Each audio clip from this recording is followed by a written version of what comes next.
Menopause हा जेव्हा आपण शब्द पहिल्यांदा बोलतो त्याला बरेचदा असं होतं की साधारण 45 नंतर जे पिरियड्स थांबतात त्याला तो मेनोपॉज असं बरोबर. म्हटलं जातं. पण मेनोपॉजच्या ज्या कंडिशन असतात ना त्या आपल्या अगदी म्हणायला गेलं तर 25-30 नंतरच दिसायला सुरू होतात म्हणायला हरकत नाही आहे. तर ही भीती का मेनोपॉजची एवढी आहे वाटते प्रत्येकाला? ॲक्च्युली द प्रॉब्लेम इज की ना अवेअरनेस नाही आणि मिसकन्सेप्शन्स खूप आहेत अगदी, लोकांमध्ये. अगदी. जसं डॉक्टरांनी आता सांगितलं की पिरियड्स आले नाहीत म्हणून तुम्ही या एजमध्ये नाही आले म्हणून तुम्ही मेनोपॉजवर कन्क्लुजन नाही घेऊ शकत. यू बरोबर. Have to look after other things also. कधी कधी तुमची nutritional deficiency, basic vitamin deficiency असल्यामुळे, आयर्न बरोबर. डेफिशियन्सी असेल, एनिमिया असेल, तेव्हा सुद्धा पिरियड्स डिले होऊ शकतात. मेनोपॉज आणि थायरॉइड हे हम्म. इंटरकनेक्टेड आहेत का? अगदीच आहेत, ओके. अगदीच नक्की आहेत. कारण थायरॉइड आपण खूप बघतो आहोत आणि थायरॉइडला मी काय म्हणते तो हॉर्मोन्सचा राजा आहे. ओके, सो तो जर हॉर्मोन्सचा राजा आहे तो डिस्टर्ब होतो आहे तर तुमचे इतर हॉर्मोन्स नक्कीच कुठे ना कुठेतरी डिस्टर्ब होणार आहेत. मेनोपॉजच्या फेजमध्ये थायरॉइड सुरू होतो का? चांगला प्रश्न आहे आणि खूप वेळ होतोच. खूप वेळ तो डिटेक्ट तेव्हाच होतो.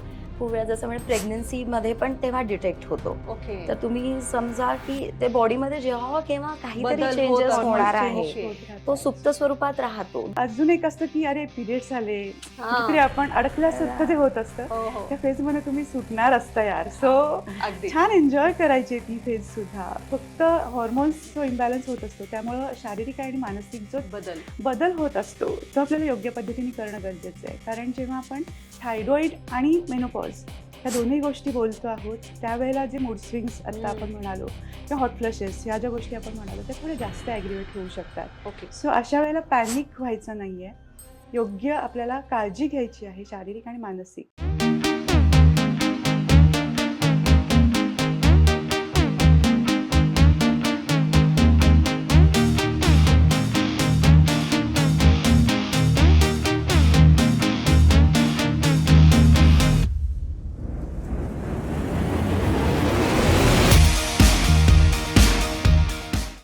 चिडचिडेपणा, मूड स्विंग्स, केसांची गळती, आत्मविश्वास कमी होणं आणि वजन अचानक वाढणं किंवा अचानक कमी होणं.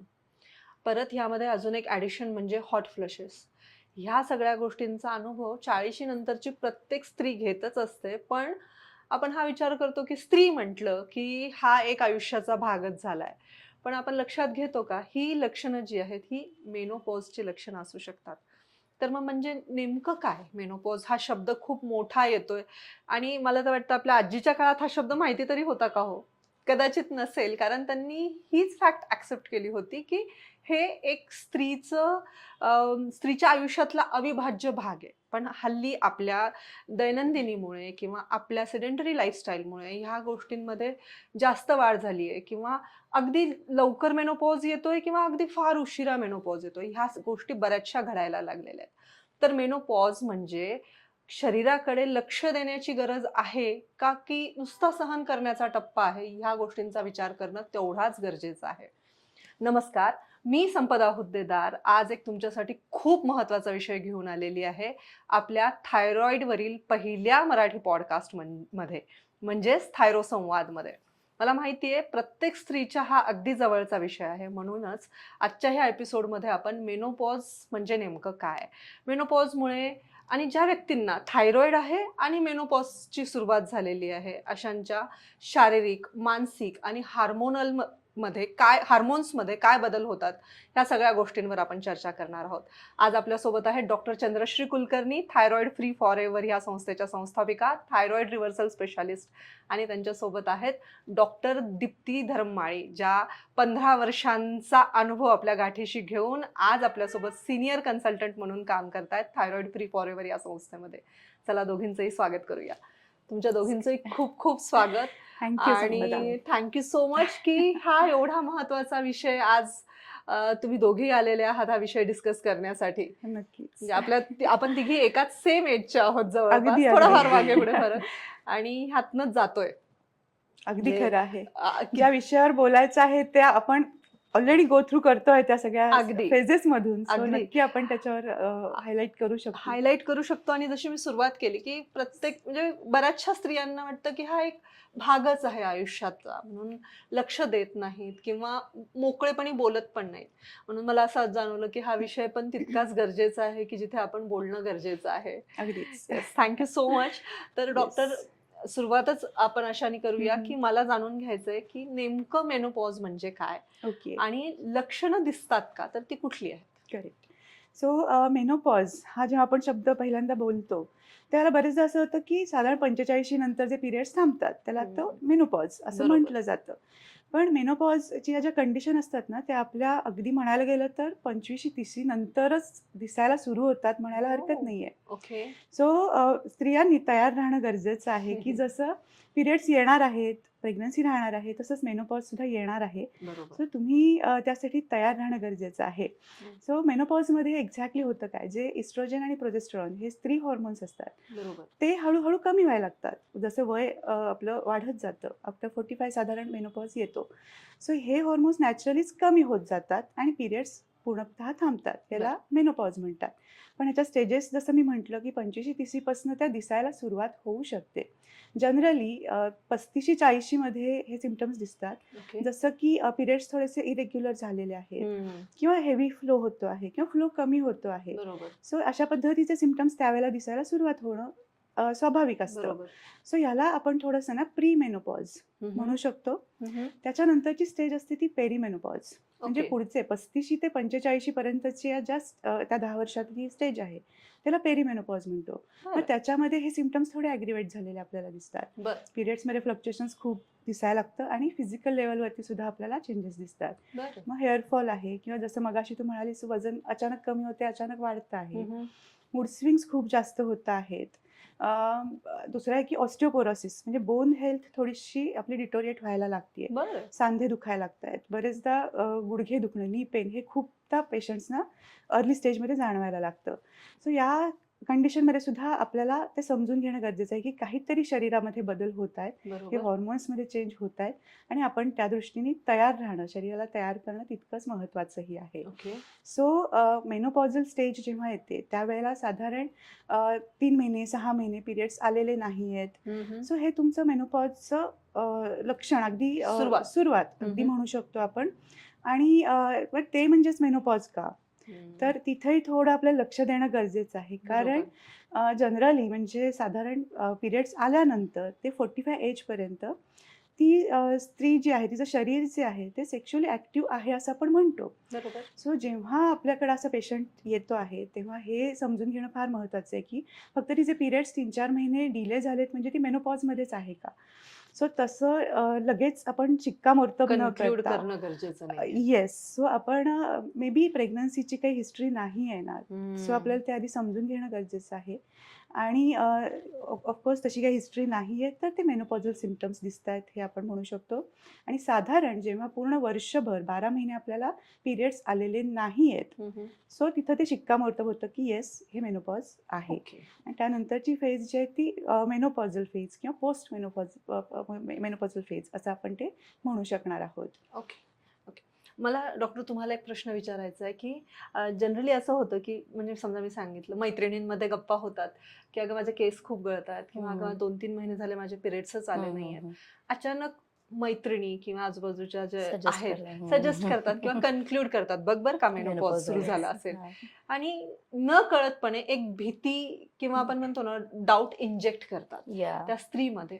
तर ही भीती का मेनोपॉजची एवढी वाटते प्रत्येकाला? ऍक्च्युली द प्रॉब्लेम इज की ना अवेअरनेस नाही आणि मिसकन्सेप्शन्स खूप आहेत लोकांमध्ये. अगदी. जसं डॉक्टरनी आता सांगितलं की पिरियड्स आले नाहीत म्हणून तुम्ही या एजमध्ये नाही आले म्हणून तुम्ही मेनोपॉजवर कन्क्लुजन नाही घेऊ शकत. यू बरोबर. Have to look after other things also. कधी कधी तुमची nutritional deficiency, basic vitamin deficiency असल्यामुळे, आयर्न बरोबर. डेफिशियन्सी असेल, एनिमिया असेल, तेव्हा सुद्धा पिरियड्स डिले होऊ शकतात. अगदी. किंवा इतरही काही युट्रसमध्ये बरेचसे चेंजेस होत राहतात, त्यामुळे पण पिरियड्स मिस आउट होऊ शकतात. सो नॉट नेसेसरी की एव्हरी टाइम पिरियड्स मिस झाले म्हणून मेनोपॉज आहे. आणि जसं तुम्ही म्हणलं की केस गळतात आहे, की that could be also symptom of many nutritional deficiency. अगदी अगदी सो एकदम कुठल्या कन्क्लुजनवर न जाता की एक्झॅक्टली काय त्याचं करेक्ट मिनिंग आहे मेनोपॉजचं आणि काय सिम्पटम्स असतात ते शक्यतो डॉक्टरांच्या सल्ल्यानेच त्याच्यावर शिक्का शिक्कामोर्तब हे केलेलं करावा. कधीही बरं. Yeah. एक अजून एक भीती दाखवल्या जाते बरं का, हम्म. की मेनोपॉजच्या काळामध्ये खूप तुमच्या गर्भाशयाच्या हो, हो. पिशवीची अशा पद्धतीने काळजी घे बरं का, तशा पद्धतीने काळजी घे बरं का. तर ही गरजेची आहे का, ही सूचना गरजेची आहे का त्या स्त्रीसाठी? डेफिनेटली आहे सूचना गरजेची, फक्त ते ना एक प्रिकॉशन म्हणून करावं, भीती म्हणून नाही करायचं. अगदी अगदी बरोबर. अगदी very फार true. महत्वाचं हा. आहे. की Okay. काळजी तर घ्यायची, जसं आपण म्हणतो की prevention is better than Cure. Cure. Right. So तुमची बॉडी एका दुसऱ्या फेज मध्ये एंटर करते आहे, so it is the transition phase. So बरोबर. त्याला घाबरण्याऐवजी त्याला तो प्रवास तुमचा कसा सुखकर होईल याच्यासाठी काय काय आपल्याला गोष्टी लागणार आहेत बरोबर. हे आधी तयारी करून ठेवली की आपण वेळेवर आणि तयारीनिशी सगळ्या गोष्टी व्यवस्थित करू शकतो. Okay, great. हे यात पॉझिटिव्ह नोट मला फार अगदीच आवडतं. अगदीच कारण ह्याच्यात ना अजून एक असतं की अरे पिरियड्स आले, कुठेतरी हा. आपण अडकल्यासारखं जे होत असतं हो हो, त्या फेज मध्ये तुम्ही सुटणार असता यार. सो अगदी. छान एन्जॉय करायची ती फेज सुद्धा. फक्त हॉर्मोन्स जो इम्बॅलन्स होत असतो त्यामुळं शारीरिक आणि मानसिक जो बदल. बदल होत असतो तो आपल्याला योग्य पद्धतीने करणं गरजेचं आहे. कारण जेव्हा आपण थायरॉइड आणि मेनोपॉज ह्या दोन्ही गोष्टी बोलतो आहोत त्यावेळेला जे मूड स्विंग्स आता आपण म्हणालो किंवा हॉट फ्लशेस ह्या ज्या गोष्टी आपण म्हणालो त्या थोड्या जास्त ॲग्रिवेट होऊ शकतात. ओके. सो अशा वेळेला पॅनिक व्हायचं नाहीये. योग्य आपल्याला काळजी घ्यायची आहे शारीरिक आणि मानसिक. ते आपण पुढे बोलूयातच अगदी अगदी डिटेलमध्ये. अगदी. ते फार महत्वाचं आहे. आजचा एपिसोड त्यासाठीच आहे की हाताळायचं कसं आहे, Yes. ही फेज हाताळायची कशी आहे. सो डॉक्टर, मला तुम्हाला विचारायचं आहे हो. की मेनोपॉज आणि थायरॉइड हे इंटरकनेक्टेड आहेत का? अगदीच आहेत. ओके. अगदीच नक्की आहेत.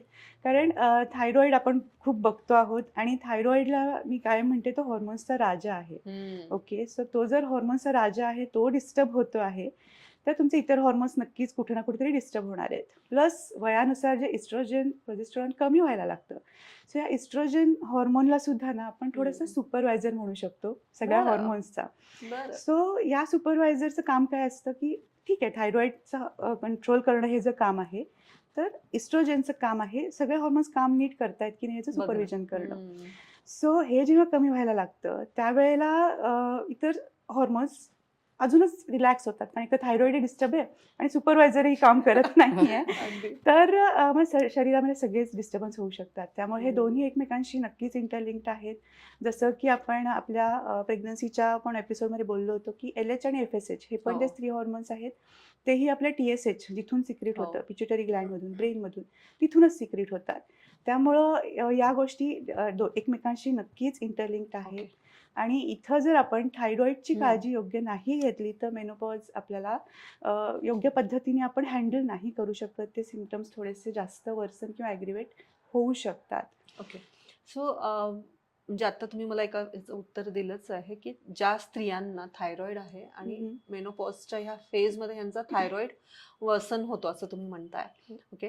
सो ह्यामध्ये मग आपल्याला मेडिकल रिअसेसमेंट करणं गरजेचं आहे का? तुम्हाला काय वाटतं? या डेफिनेटली करण्याची गरज असते. कारण जसं मॅमने सांगितलं की हॉर्मोनल इम्बॅलन्स होणार आहे, हम्म. तुमची बॉडी पूर्ण रिसेट होणार आहे दुसऱ्या याच्यासाठी, दुसऱ्या एक इनिंगसाठी किंवा परवासाठी. बरोबर. सो त्यावेळेस थायरॉइड पण एक हॉर्मोन आहे आणि हम्म. तो हे सगळ्या एंडोक्राईन सिस्टीमचा भाग असतो. सो तो पण फ्लक्च्युएट होणार आहे. तर अशा वेळेस जसं मॅमने म्हणलं की इट मे गेट वर्सन, त्याची फ्लक्च्युएशन्स खूप जास्त असू शकतात. तर इथे रिअसेस करणं खूप गरजेचं असतं. ओके. डोस मॉडिफाय करायला लागतो. ओके. खूप वेळा मोस्ट ऑफ द टाइम्स तो हायर साईडला जातो ओके. आणि खूप विचित्र हे असतं, डिस्टर्बन्स असतो की मग गोळी वाढवली की तो खूपच लो येतो, मग परत गोळी मॉडिफाय करायला लागते. सो वी वुड ॲडवाईज की ती रिअसेसमेंट करणं गरजेचं आहे आणि ती डॉक्टरांच्या सल्ल्याने केली तर जास्त म्हणजे चांगलं राहील. हम्म. आणि येस, थायरॉइड जर मेनोपॉजच्या आधीपासून तुम्हाला थायरॉइड असेल हम्म. तर त्याच्यासोबत थायरॉइड हा हॅम्पर होणार आहे, याच्याकडे नक्कीच तुम्हाला लक्ष देण्याची गरज आहे. ओके. आता तुम्ही जसं सांगितलं की थायरॉइड असेल तर ह्या मेनोपॉजच्या याच्यामध्ये हा वर्स्ट होऊ शकतो. ठीक आहे. पण असा एक उलट प्रश्न मला पडतोय की मेनोपॉजच्या फेजमध्ये थायरॉइड सुरू होतो का? या चांगला प्रश्न आहे आणि खूप वेळ होतोच. खूप वेळ तो डिटेक्ट तेव्हाच होतो. खूप वेळा जसं म्हणजे प्रेग्नन्सीमध्ये पण तेव्हा डिटेक्ट होतो. ओके. तर तुम्ही समजा की ते बॉडीमध्ये जेव्हा केव्हा काहीतरी बदल होत चेंजेस असतात. होणार Hormones आहे, change होत तो राहतात. सुप्त स्वरूपात राहतो. नॉट एव्हरी टाइम तो तुम्हाला त्रास देणार आहे. पण बेसिकली मेनोपॉजमध्ये काय होतं, इस्ट्रोजन लेवल्स जेव्हा डाऊन होतात, so it is a protective hormone. तो तुमच्या हम्म. बॉडीला प्रोटेक्ट करत असतो. पण तो जेव्हा डाऊन जातो तर शिल्ड ओपन होऊन जातं ना. सो बरोबर. थायरॉइड मेनी टाइम्स तो तुम्हाला दिसायला लागतो किंवा डिटेक्ट त्या काळात होतो. त्या काळात होतो. ओके. तर पण डेफिनेटली त्याला काम करू शकतो. घाबरण्याची काही गरज नाहीये त्याला. ओके. ज्या स्त्रियांना थायरॉइड आहे आणि हम्म. मेनोपॉजची ही फेज सुरू झालेली आहे, तर अशा वेळेस चुकीच्या डोसेसमुळे काही परिणाम होतो का? जसे हाडांची झीज होणं किंवा हो. जसं तुम्ही आता मेन्शन केलं की हो. संधिवात पण हो, जाणवतो हो, बऱ्याच हो. जणींना. अगदीच. तर मग ह्यामध्ये आपण कसं मॅनेज करायचं? येस, हे खूपदा होतंच. एकतर तुम्हाला पहिल्यापासून थायरॉइड असेल आणि तुम्ही लॉंग टर्म मेडिकेशन घेत असाल. आपण थायरॉइडच्या मेडिकेशनचे साईड इफेक्ट्समध्ये ऑलरेडी बघितलं की बोन बरोबर. हेल्थ डिटोरिएट होत असते. बरोबर. सो ज्यावेळेला जसं आता मॅडम म्हणाल्या की इस्ट्रोजन लेवल सुद्धा कमी व्हायला लागते आणि ते प्रोटेक्टिव्ह एक हॉर्मोन आहे. सो डेफिनेटली तुमच्या बोनवरती खूप जास्त परिणाम करतं. ऑस्टिओपोरोसिस होतोच, म्हणजे संधिवाताची लक्षणं दिसतातच. हाडं ठिसूळ होणं किंवा बरं. फ्रॅक्चर होण्याची शक्यता जी असते बरेचदा, जास्त वाढते. ती पेशंट्समध्ये खूपदा आपल्याला इथं दिसायला लागते. ओके. सो अशा वेळेला सुद्धा आपल्याला काही सप्लिमेंट्सची गरज लागू शकते. ती महत्त्वाची आहेच. पण ओके. जनरली जे थायरॉइडचे मेडिकेशन आपण घेत आहोत, ते आपल्याला कंट्रोलमध्ये ठेवणं. जसं मी कायमच म्हणजे 50 mcg पेक्षा तुमच्या गोळ्यांचे डोस जर कमी असतील, बरोबर. तर तुम्ही तुमच्या बोनची हेल्थ बऱ्यापैकी कंट्रोलमध्ये ठेवू शकता, सांभाळू शकता. ओके. सो तिथं पहिला आपला फोकस असणं नक्कीच गरजेचं आहे. ओके. आणि बोन हेल्थ म्हटलं की पुन्हा हेअर आलं किंवा नखं आली, सो हेअरफॉल होणं ही जी सिम्पटम्स आपल्याला दिसत आहेत ते या दोन्ही फेजमध्ये, थायरॉइड किंवा मेनोपॉज या दोन्ही कंडिशनमध्ये खूप जास्त प्रमाणात ते दिसायला लागतं. सो आपल्याला याच्याकडे लक्ष देणं नक्कीच महत्त्वाचं आहे. ओके. आणि डोस थोडा चुकीचा म्हणजे कधी तो जास्त पण होऊ शकतो, कमी कमी होऊ पण शकतो. होऊ शकतो. Correct. जास्त झाला तर तो हायपरच्या स्टेजमध्ये जातो. मग तुमचं मेटाबॉलिझम जास्त हाय होतं गरजेपेक्षा. ओके. मग तशा केसमध्ये पण इट इज हार्मफुल. आणि गरजेपेक्षा लो डोस घेतला तरी पण तो हार्मफुल. सो एक करेक्ट डोस असेसमेंट करणं गरजेचं आणि आहे. ते स्वतःहून कोणी करू नका, करू ही नका, नक्की ही रिक्वेस्ट request असते आहे. आमची, की बरेच जण Actually. वाटते की चला माझे थायरॉइड लेवल्स नॉर्मल आहेत, हां. सो मी मनाने गोळी कमी करते. सो बिलकुल तसं करणं अजिबातच आपण अपेक्षित नाही धरत ऍक्च्युली आहे. आपल्या पॉडकास्टचा हेतूच तो आहे की Correct. तुमच्यापर्यंत योग्य माहिती पोहोचवणं, त्यातली ही एक महत्वाची. अगदीच, अगदीच. आणि मला एक विचारायचं, ह्यांनी जसं सांगितलं की हाडांची झीज होते, फ्रॅक्चर होण्याचे चान्सेस वाढतात, पण ह्या व्यतिरिक्त शरीरावर काही वेगळे परिणाम दिसतात का चुकीच्या डोसेसमुळे? तुमच्या हार्टवर परिणाम होऊ शकतो, अननेसेसरी पॅल्पिटेशन्स होतात बरं. आणि स्किनवर तुमच्या त्याचा इफेक्ट दिसतो. जसं बरं. त्यांनी सांगितली, ड्राय स्किन, हेअरवर तुमचा दिसतो. जॉईंट्स ऑलरेडी अफेक्ट होतात. लिव्हरवर तुमच्या त्याचा परिणाम होतो. बरं.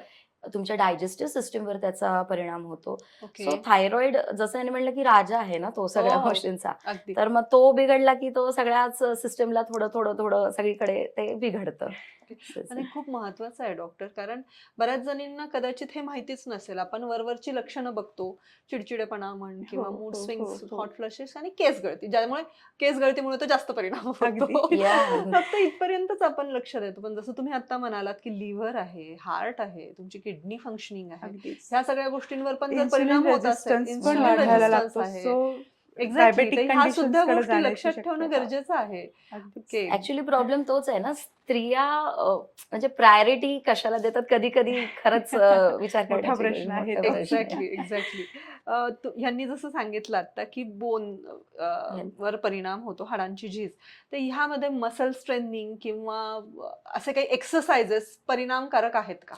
या डेफिनेटली खूप चांगला प्रश्न आहे आणि याविषयी मिसकन्सेप्शन पण खूप आहे. ओके. आणि मला नक्की एक सांगावंसं वाटेल की खूप वेळा काय होतं, या एजमध्ये आल्यावरच सगळ्यांना वाटतं की आता माझा वेट लॉस झाला पाहिजे किंवा तोपर्यंत तो स्टेबल असतो आणि मग नंतर हा स्टेज आला की हळूहळू ते वेट पुट ऑन व्हायला जातं. मग आपण खूप मोठी चूक काय करतो ना, की सगळ्या गोष्टी बाजूला ठेवून आपण त्या वेट लॉसकडे जास्त लक्ष हे देतो. करतो, जो आपण आधी करायला पाहिजे होता. पण ठीक आहे, नाही झाला.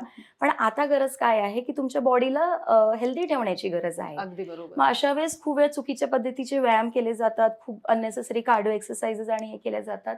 पण as a doctor we would advise की या अशा वेळेस ना मसल स्ट्रेंथनिंग आणि मसल बिल्डिंग अशा एक्सरसाइजेस जास्त कामात उपयोगी पडतात. ओके. कारण बोन हेल्थसाठी सुद्धा अगदीच. स्ट्रेंथ ट्रेनिंग किंवा वेट ट्रेनिंग महत्वाचं असतं. ओके. कसं असतं, जेव्हा आपण यंग असतो तेव्हा ऑलरेडी तुमचा मेटाबॉलिक रेट ह्या सगळ्या गोष्टी हाय असतात, तेव्हा तुम्ही कार्डिओ आणि या सगळ्या गोष्टी केल्या तर ठीक आहे. पण आता काय होतं की तुमचं मेटाबॉलिझम थोडं स्लोवर साईडला जात आहे आणि त्याच्यात हा थायरॉइड असेल तर तो अजून जास्त होणार. बरोबर. तर या केस अशा ह्याच्यात मसल बिल्डिंग किंवा मसल स्ट्रेंथनिंग एक्सरसाइजेस जास्त उपयोगी पडतात, ओके.